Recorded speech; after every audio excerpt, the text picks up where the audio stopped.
first real YouTube video. It's been long overdue. A lot of people been waiting for this, wanting this. Most importantly, God's been like, "Shorty, get it together." So I'm trying to get it together and do this video for y'all. First video he wanted me to do was talk about how I survived suicide, how I had an abortion at 14. Before I get there, I feel the need to tell you guys a little bit of background story. Yeah, so for the ones that don't know, my name is Nicole. I'm originally from Chicago, currently in VA. Yeah, so growing up, I went to Catholic school. The Catholic school that I went to, my father and my aunt also went there. So all the teachers, the principal, they all knew me, my brother, and my cousin that went there. Yeah, so yeah, I went to Catholic school. Growing up, I'm just gonna give you guys a little bit of, we're going in right now, we're going in. So, growing up, my dad was abusive, not only to me, but to my brother, to my mom. So we had a lot of fear in the house, you know, just always walking on eggshells, praying to God every day at school, like, yo, can he be in a good mood today? You know, that type of fear, wondering if your mom was gonna come out of the room alive after hearing her get beat on, you know, stuff like that. Thank God he's no longer that person. Yes, thank God. Also with dealing with that, I also dealing with like my cousin. So my cousin, from the age of 4 to like 13, he took advantage of me. And like I said, so it started at 4. I'm really gonna tell you all this. Like, this is really crazy. These are things that I thought I was gonna take to the grave with me. And recently I shared it with my husband, and God has allowed me to share it with other people, and he's been waiting for me to share it with everybody.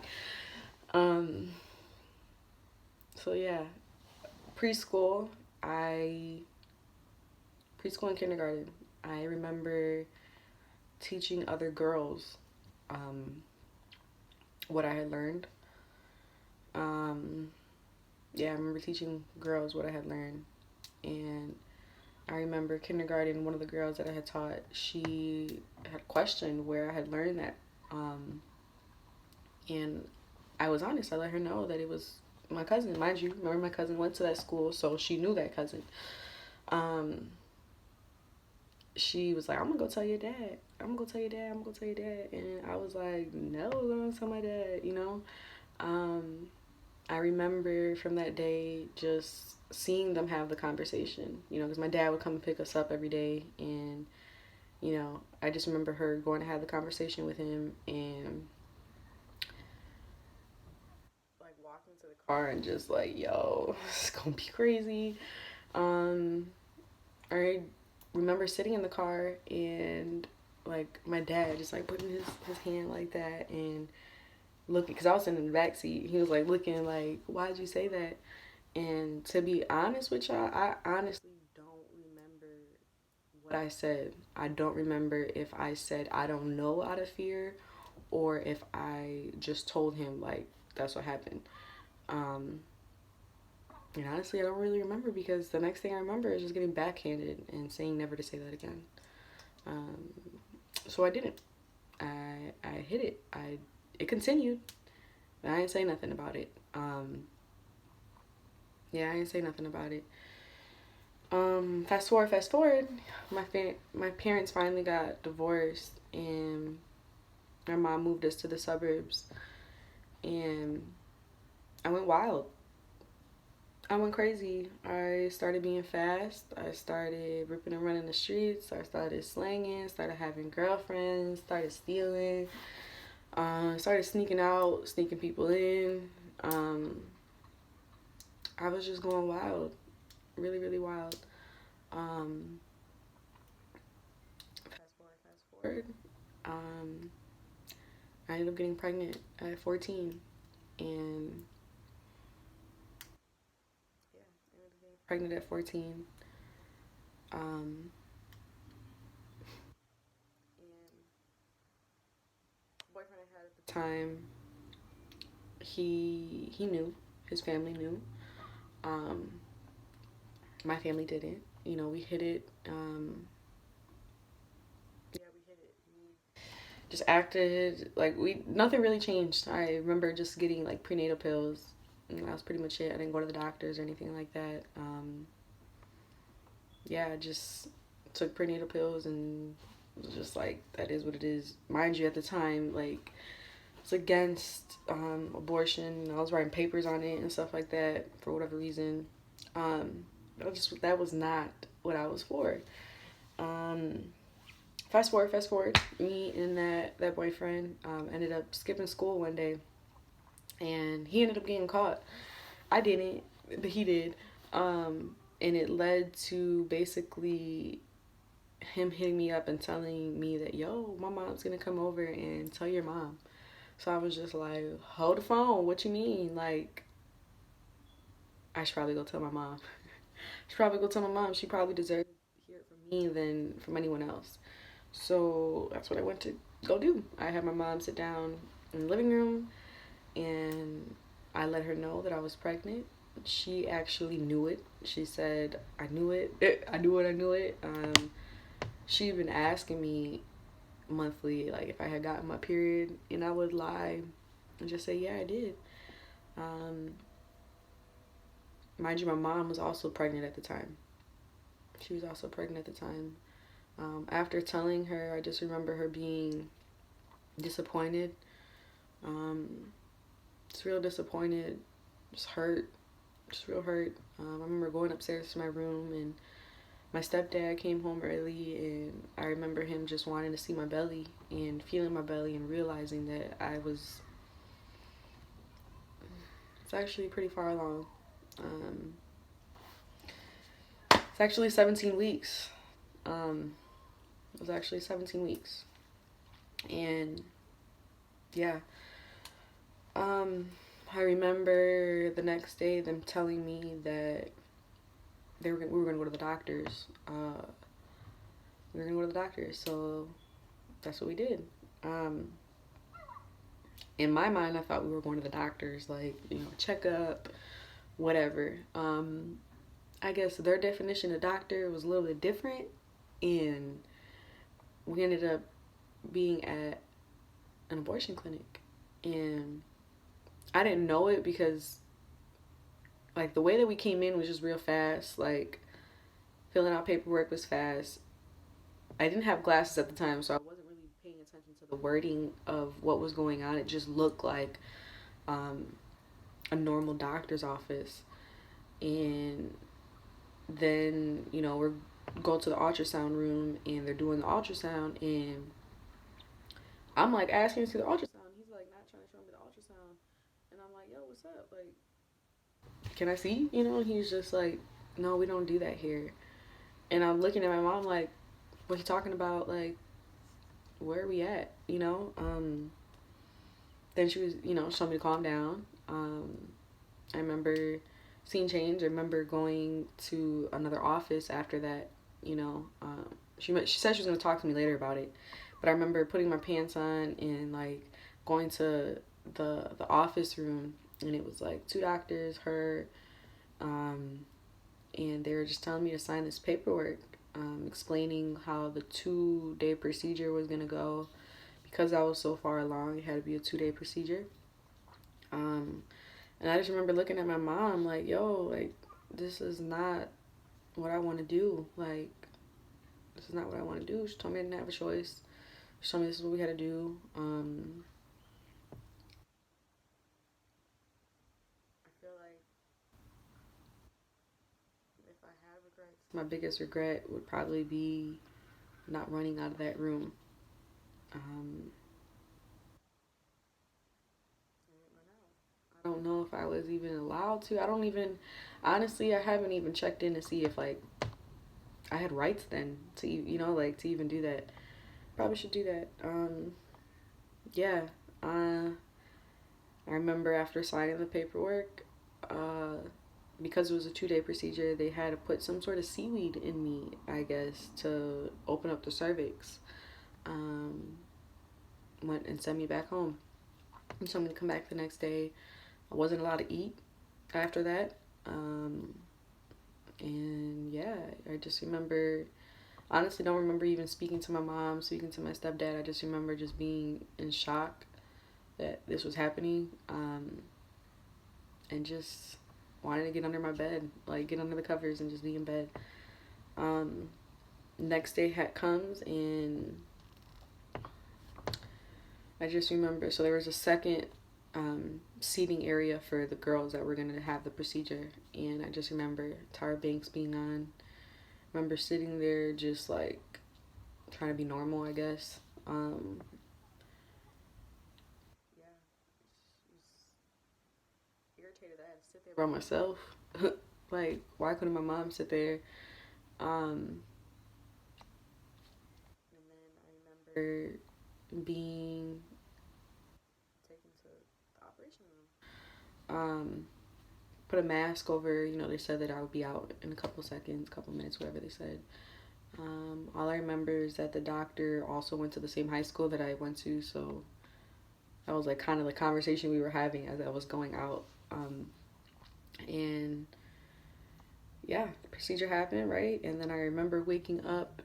Um, I remember waking up, and there was just a bunch of like hospital beds, right?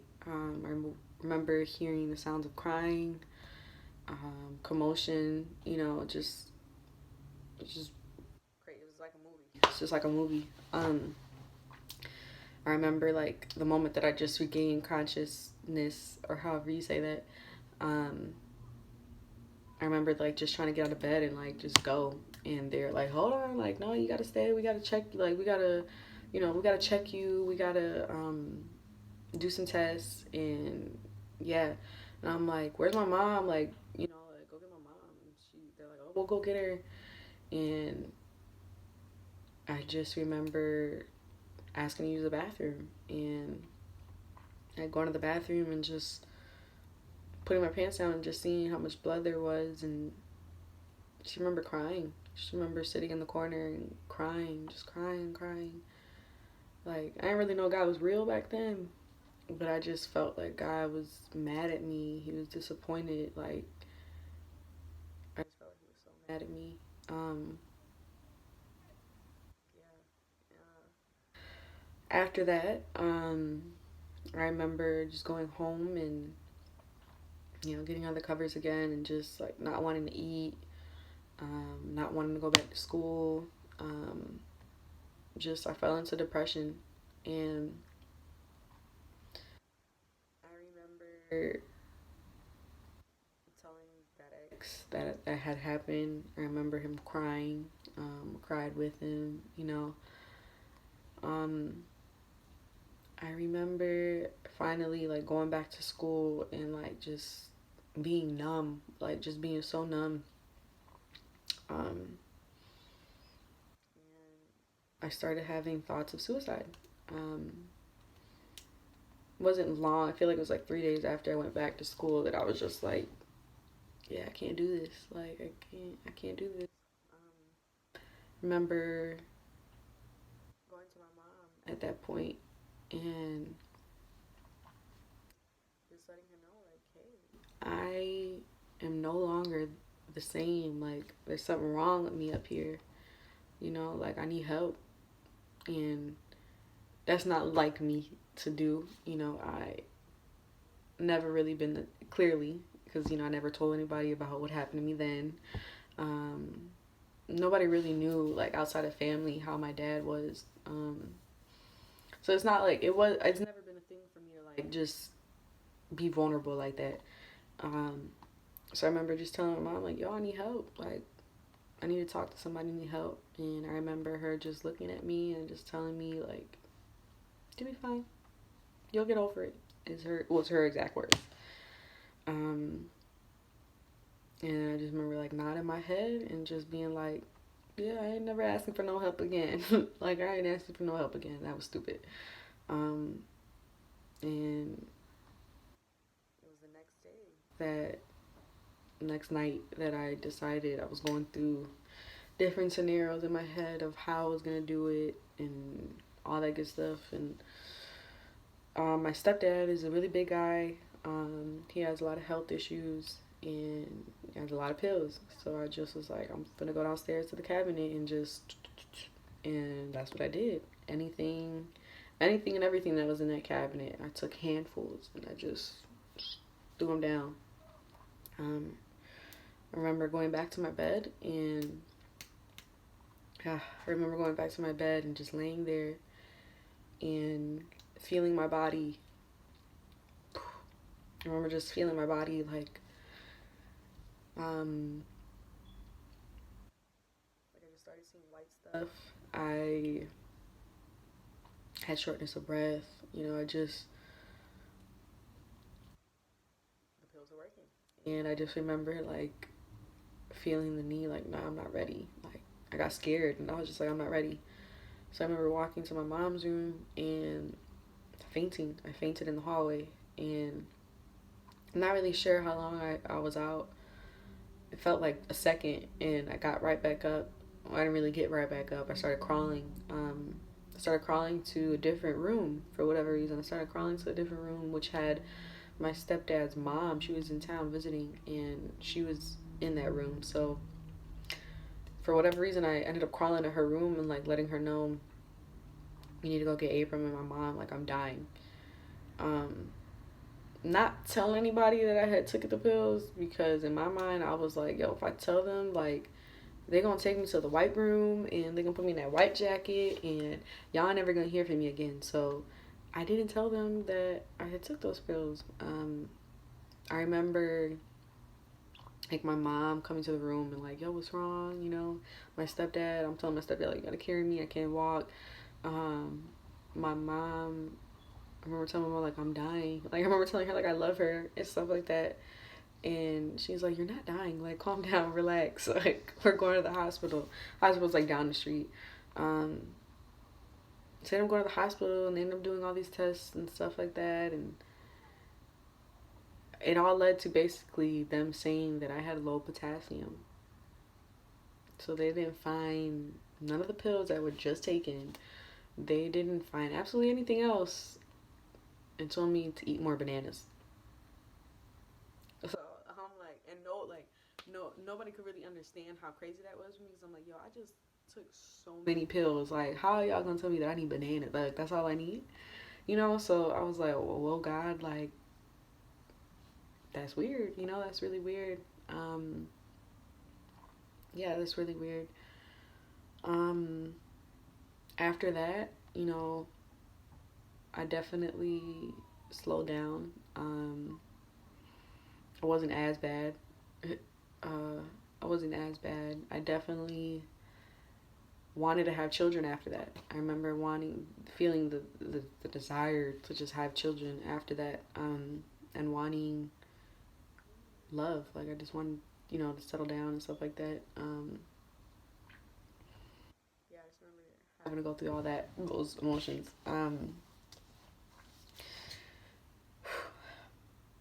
Yeah. Um, to this day, I definitely don't think that.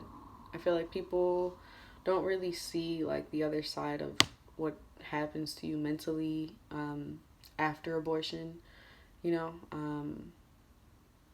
yeah, I feel like people don't really see that side. Now, after doing research and just growing in God and just all the stuff that this system does, like if you really think about it and do your research and see like abortion is really it's really to keep minorities, like it's really for minorities, or they're trying to cap on us, like I'm not even gonna get into all that, but I'm just gonna say, yeah, do your research on it. Yes, I definitely don't condone abortion. Um, yeah, I feel like I can't really touch on too much of the other stuff that happened to me prior because it comes up later in my story, and how I dealt with that. So I'm just gonna end it here. I'm gonna end it here. God's been wanting me to do this for a while. Some of the other things I'm gonna talk about is coming clean to my husband, how I dealt with like the molestation. I told people that it was a stranger that did it. I didn't tell everybody. I just told certain people that I felt comfortable with, just letting them know that it was a stranger that did it and not a cousin. So that's what I definitely told, my boyfriend, which turned into my husband. But later on in our marriage, I ended up coming clean that it was my husband. I'm going to be talking about how my 8-year abusive relationship led to my husband and how we got married in less than a year. Um, I'm gonna just be talking about a lot of stuff. So I just hope that y'all tune in.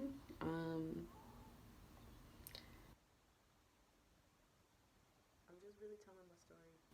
I'm telling my story because God said so, and I know that the ones that need to hear it and come across it are gonna be the ones that this is for.